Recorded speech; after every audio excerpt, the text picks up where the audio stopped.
Hey guys, it's Bailey from Making Up the Midwest, and as you might know, I have been more than a little obsessed with at-home gel manicure, so I thought I would do this super easy nail art tutorial that kind of lays out the very basic steps of at-home gel manicure, as well as shows you how easy it is to create nail art. So if you want to see how to get this kind of peachy blue gradient look, let's get started. So first things first, I always like to prep the back of my hands with an SPF because after all, we are dealing with UV rays even if they are only in short bursts.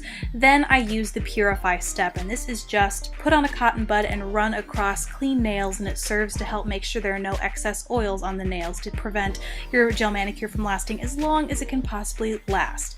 The next step is the prep step, and again, this is not really a polish kind of consistency. I kind of go over my nails haphazardly with this because again, it's just to remove the excess oils. After that comes the structure, and this is the first coat that you will have to cure. I just put a thin layer of that all over my nails and then place that under the LED lamp for 45 seconds. And this particular lamp, you press the button and it is automatically goes in 45-second increments, so it makes it very easy.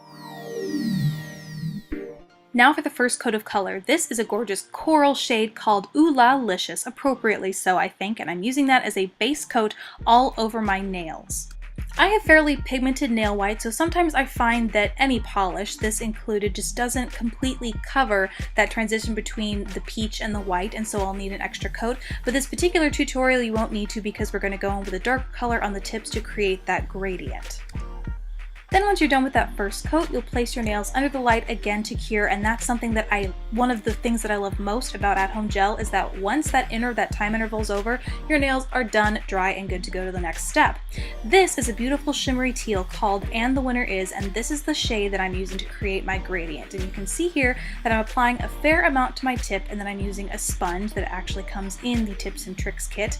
And I'm starting with one side, and I'm using that to initially blend the color out. Then you'll see I switch sides, and that end I just use to drag a little bit more color slightly up the nail so that it's still slightly gradiented. Now there won't be a huge difference at this point, but that's going to come after this next step once you cure them. So again, I'll place them under the UV light for another 45 seconds, and once they come out, they will be completely dry. And I just repeat the exact same process that I did before, and that'll help really build up the intensity that is super close to the tip of my nail and then really fade it out towards the root or the cuticle. And the reason why I like this method is that I find there is no cuticle cleanup like there might be when you use typical, normal polish. And the other is that, again, there is no drying time. You can build layer after layer of polish and not have to worry about waiting 20 minutes for it all to finally set and dry, and no worrying about sponges. Another piece of advice for building a lot of intensity around the tip area is to apply it like you did before, but then use the side of your sponge that doesn't have as much product on it and start dragging it up the nail as opposed to pushing it up like I did before. Here we go. Almost done. One last time to cure. Then once those nails come out, you can leave them as they are, but I'm not stopping there. I'm adding this shade called Thank You Mom and Dad, which is a multicolor glitter, has a few sparse glitters in there to add to the tip and blend it upwards on my nails. And this is completely optional like I said before, but I find that if you have a messier gradient, it's not as perfect as you like it, glitter can kind of detract from that. And then once again, set it all by curing it under the UV light for another 45 seconds. And we have reached almost the end. This is brilliant. It's your final coat, and it's going to make your nails so super stinking glossy. Just put a thin coat on all of your nails, cure them for another 45 seconds, and you are nearly done with your gel manicure.